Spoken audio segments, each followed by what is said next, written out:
एक गांव में अर्जुन और मोहन नाम के दो किसान रहते थे। दोनों बहुत अच्छे मित्र थे। अर्जुन धनी था, जबकि मोहन साधारण पुरुष था। उन्होंने बहुत समय से बद्रीनारायण धाम की यात्रा का इरादा कर रखा था। अर्जुन बड़ा सुशील, साहसी और दृढ़ था। 2 बार गांव का चौधरी रहकर उसने बड़ा अच्छा काम किया था। उसके 2 लड़के तथा एक पोता था। उसकी 60 वर्ष की अवस्था थी, परंतु दाढ़ी अभी तक पकी थी। दूसरी ओर मोहन प्रसन्नचित्त, दयालु और मिलनसार था। उसके 2 पुत्र थे। एक घर में था, दूसरा बाहर नौकरी पर गया हुआ था। बद्रीनारायण की यात्रा का संकल्प किए उन्हें बहुत दिन हो चुके थे। अर्जुन को छुट्टी ही नहीं मिलती थी। एक काम समाप्त होता था कि दूसरा आकर घेर लेता था। पहले बड़े बेटे का ब्याह किया, फिर छोटे बेटे की ब्याह की चिंता करने लगा, और अब पोते का नामकरण आ गया। इसके बाद मकान बनना शुरू हो गया। एक दिन दोनों बूढ़ों में बातें होने लगी। मोहन कहता है कि क्यों भाई, अब यात्रा करने का विचार कब है? तो अर्जुन कहता है, इस साल तो मुश्किल है। मैंने यह समझा था कि 100 रुपये में मकान तैयार हो जाएगा। 300 रुपये लग चुके हैं, पर काम पूरा नहीं हुआ। अगले साल चलेंगे। मोहन कहता है, शुभ काम में देरी करना अच्छा नहीं होता। मेरे विचार में तो तुरंत चल देना ही उचित है। जीवन का कोई भरोसा नहीं। अर्जुन कहता है कि नहीं भाई, अभी थोड़े दिन और रुकते हैं, उसके बाद देखेंगे। मोहन कहता है कि क्या कोई भी काम संभालने वाला नहीं है? बड़े लड़के को सौंप दो। अर्जुन कहता है कि उनका कोई भरोसा नहीं, पता नहीं संभाल पाएंगे भी या नहीं। मोहन ने उपहास किया, भला बताओ तो कि मरने पर कौन संभालेगा? इससे तो अच्छा है कि तुम्हारे जीते जी संभाल ले और तुम सुख से जीवन व्यतीत करो। अर्जुन कहता है कि एक बात और है, इस मकान पर मेरा बहुत धन खर्च हो गया है। इस समय पैसे की भी तंगी है। कम से कम 100 रुपये तो हों, नहीं तो यात्रा कैसी होगी? मोहन हंसकर बोला कि जो जितना धनवान होता है वह उतना ही कंगाल होता है। तुम और रुपयों की चिंता जाने दो। मैं सच कहता हूँ, इस समय मेरे पास 100 रुपये भी नहीं है, परंतु जब चलने का निश्चय हो जाएगा तो रुपया भी कहीं न कहीं से अवश्य आ ही जाएगा। बस यह बतलाओ कि चलना कब है? अर्जुन के पास कई बहाने थे, पर मोहन के पास सिर्फ एक लक्ष्य की बद्रीनाथ धाम में यात्रा को जाना है। अतः मोहन की जीत हुई और यात्रा के लिए निकलना निश्चित हुआ।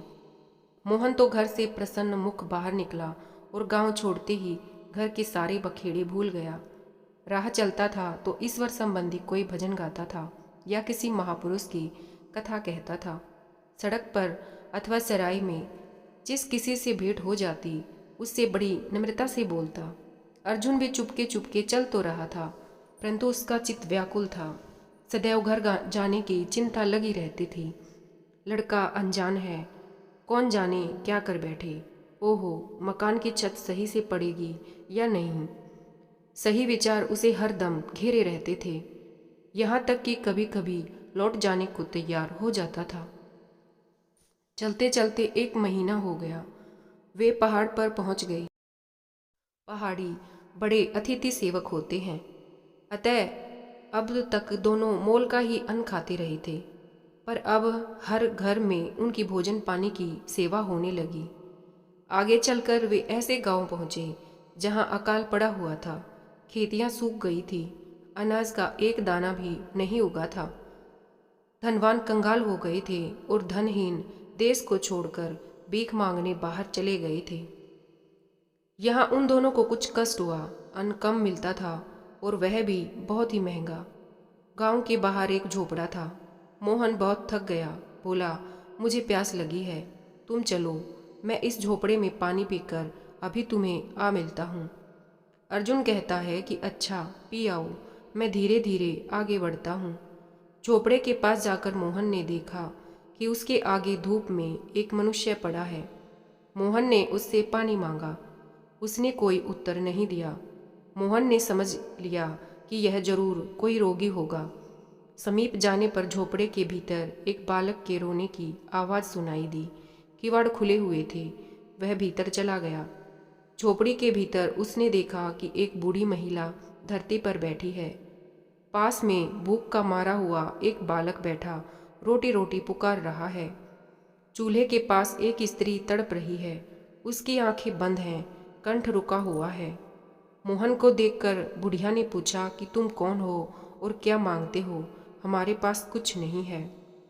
मोहन कहता है कि मुझे प्यास लगी है, मुझे पानी दे दो। बुढ़िया ने कहा, यहाँ न बर्तन है न कोई लाने वाला, यहाँ कुछ नहीं, जाओ और अपनी राह लो।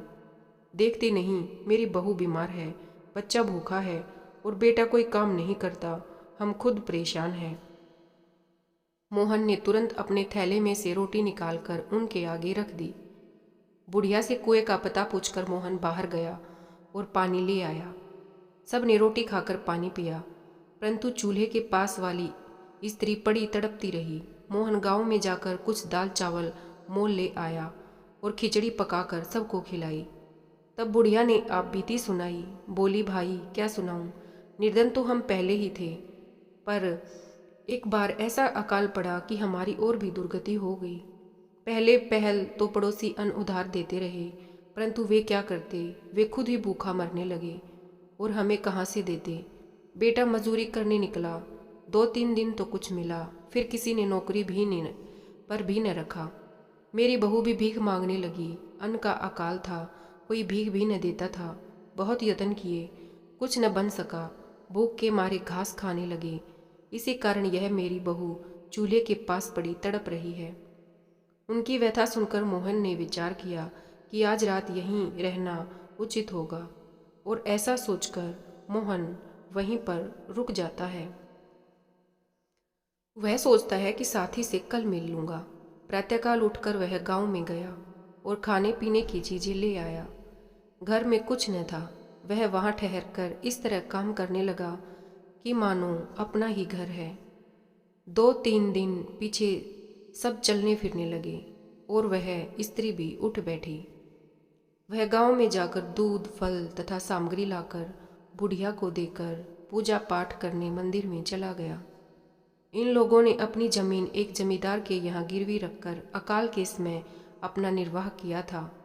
मोहन जब मंदिर गया तब किसान युवक जमींदार के पास पहुंचा और विनयपूर्वक बोला, चौधरी जी, इस समय रुपए देकर खेत छुड़ाना मेरे काबू के बाहर है। यदि आप इस चौमासे में मुझे खेत बोने की आज्ञा दे दें तो मेहनत मजदूरी करके आपका ऋण चुका दे सकता हूँ। परंतु जमींदार ने माना, उसने निष्ठुरता से मना कर दिया। जमींदार की बात सुनकर मोहन मन में विचार करने लगा कि जब यह जमींदार खेत ही नहीं बोने देता तो इन किसानों की प्राण रक्षा क्या करेगा? कैसे इनकी प्राण रक्षा होगी? यदि मैं इन्हें इसी दशा में छोड़कर चला गया तो यह सब काल के कोर बन जाएंगे। मैं कल नहीं परसों जाऊंगा। मोहन अब बड़ी दुविधा में पड़ गया। जी चाहता था कि वह उन्हें ऐसे ही छोड़कर चल दे, परंतु दया जाने नहीं देती थी और उसने तय कर लिया कि वह इनका खेत भी छुड़ाएगा और बैल खरीद कर खेती कर इनकी समस्या को हल करेगा। प्रातःकाल उठकर जमींदार के पास गया और रुपया देकर उनका खेत छुड़ा लिया। एक किसान से एक गाय और 2 बैल मोल ले लिए। गाय बैल लेकर जब झोपड़े पर पहुंचा तो किसान ने पूछा, यह कहाँ से लाई? मोहन कहता है कि बड़े सस्ते मिल गए हैं, जाओ पशुशाला में बांधकर इनके आगे कुछ भूसा डाल दो। उसी रात जब सब सो गए तो मोहन चुपके से उठकर घर से बाहर निकल बद्री नारायण की राह ली। 3 मील चलकर मोहन एक वृक्ष के नीचे बैठकर बटुआ निकाल रुपए गिनने लगा तो थोड़े ही रुपए बाकी थे। उसने सोचा, इतने रुपयों में बद्री नारायण पहुंचना असंभव है, भीख मांगना पाप है। अर्जुन वहां अवश्य पहुंचेगा और आशा है कि मेरे नाम पर कुछ चढ़ावा वह जरूर चढ़ा ही देगा। वह दुखी हो गया। मैं तो अब इस जीवन में यह यात्रा करने का संकल्प पूरा नहीं कर सकता। जैसी परमात्मा की इच्छा, वह बड़ा दयालु है, मुझ जैसे पापी को निसंदेह क्षमा कर देगा। यह विचार करके वह घर की ओर लौट पड़ा। गांव में पहुंचा। जाने पर घर वाले उसे देखकर अति प्रसन्न हुए और जल्दी आने का कारण पूछने लगे। मोहन ने यही उत्तर दिया कि अर्जुन का साथ छूट गया और रुपए चोरी हो गई, इस कारण लौट आना पड़ा। अर्जुन के घर वालों ने जब पूछा तो उनसे भी यही कहा कि अर्जुन पहुंच गया, मेरे पैसे चोरी हो गई, इसीलिए लौटना पड़ा। सब लोग मोहन की मूर्ख बुद्धि पर हंसने लगे कि बद्री नारायण पहुंचा ही नहीं, रास्ते में ही रुपए खो दिए। मोहन घर के धंधे में लग गया। बात बीत गई। उधर मोहन जब पानी पीने चला गया तब थोड़ी दूर जाकर अर्जुन बैठ गया और मोहन की राह देखने लगा और बैठे बैठे उसे नींद आ गई। जब आँख खुली तो लगा कि शायद मोहन आगे निकल गया, तेज चलना होगा, तब शायद भेंट होगी। रास्ते में अर्जुन ने कई मनुष्यों से पूछा कि तुमने कोई नाटा सांवले रंग का आदमी देखा है, परंतु कुछ पता न चला। अगले दिन यह विचार हुआ कि वह देवप्रयाग में अवश्य मिल जाएगा। वह और आगे चल दिया। अंततः वह जैसे तैसे दोपहर के समय बद्रीनाथ धाम पहुंच गया। वहां उसने दर्शन किए, प्रातः और संध्या की आरतियों में शामिल हुआ, स्तुतियां की। स्तुति समाप्त करके नेत्र खोलकर अर्जुन जब भगवान के दर्शन करने लगा तब देखता है कि मूर्ति के अति समीप मोहन खड़ा है। ए मोहन, नहीं नहीं, मोहन यहाँ कैसे पहुँच सकता है? सारे रास्ते तो ढूंढता आया हूँ। मोहन को साष्टांग दंडवत करते देखकर अर्जुन को निश्चय हो गया कि ये मोहन ही है। किसी दूसरी राह से यहाँ पर जरूर आ पहुँचा है। चलो अच्छा हुआ, साथी तो मिल गया। वह मोहन को खोजने लगा पर उसका कहीं पता नहीं चला। दूसरे दिन प्रातःकाल मंदिर में जाने पर अर्जुन ने फिर देखा कि मोहन हाथ जोड़े भगवान के सम्मुख खड़ा है।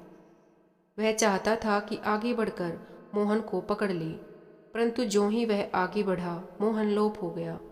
तीसरे दिन भी अर्जुन को वही दृश्य दिखाई दिया। उसने विचारा कि चलकर द्वार पर खड़े हो जाओ, सब यात्री वहीं से निकलेंगे, वहीं मोहन को पकड़ लूँगा। अतएव उसने ऐसा ही किया, लेकिन सब यात्री निकल गए। मोहन का कहीं पता ही नहीं। एक सप्ताह बद्रीनारायण में निवास करके अर्जुन घर लौट पड़ा। राह चलते अर्जुन के चित्त में वही पुराने घर के झमेले बार बार आने लगे। साल भर बहुत होता है, इतने दिनों में घर की दशा न जाने क्या हुई हो। कहावत है, छाती लगे 6 मास और छीन में होए उजाड़। कौन जाने लड़के ने क्या कर छोड़ा हो, फसल कैसी हो, पशुओं का पालन पोषण हुआ है कि नहीं।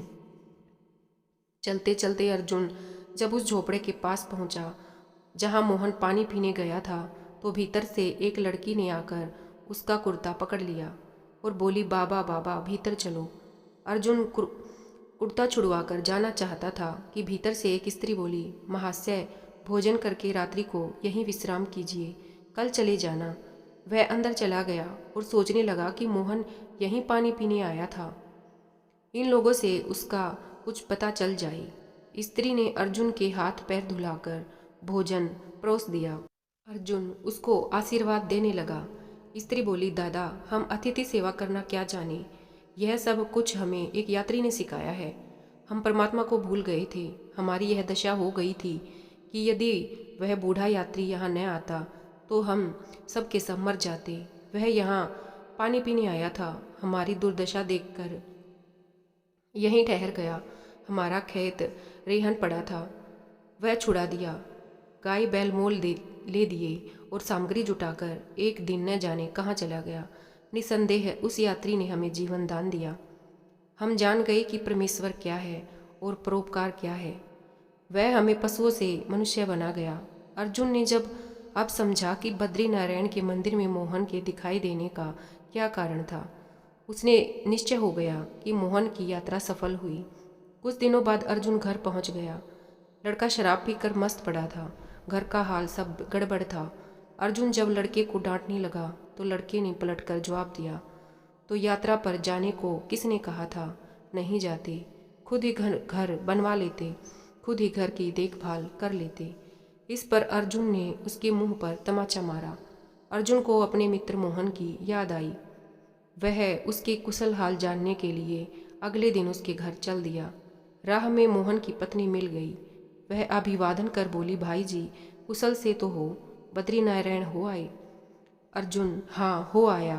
मोहन मुझसे रास्ते में बिछड़ गए थे, कहो वह कुशल से घर तो पहुंच गए ना? हाँ, उन्हें आए तो कई महीने हो गए, घर में हैं, बाहर कहीं गए ही नहीं, घर में ही हैं, आओ मिल लो। अर्जुन भीतर चला गया और मोहन से बोला, राम राम भैया। राम राम। राम राम, आओ भाई, कहो दर्शन कर आई? अर्जुन कहता है कि हाँ कर तो आया, पर मैं यह नहीं कह सकता कि यात्रा सफल हुई अथवा नहीं। लौटते समय मैं उस झोपड़े में ठहरा था जहाँ तुम पानी पीने गए थे। मोहन ने बात टाल दी और अर्जुन भी चुप हो गया। परंतु उसे दृढ़ विश्वास हो गया कि उत्तम तीर्थ यात्रा यही है कि मनुष्य को जीवन में प्रत्येक प्राणी के साथ प्रेम भाव रखकर सदैव उपकार में तत्पर रहना चाहिए। आज की कहानी आपको कैसी लगी कमेंट बॉक्स में ज़रूर बताएं।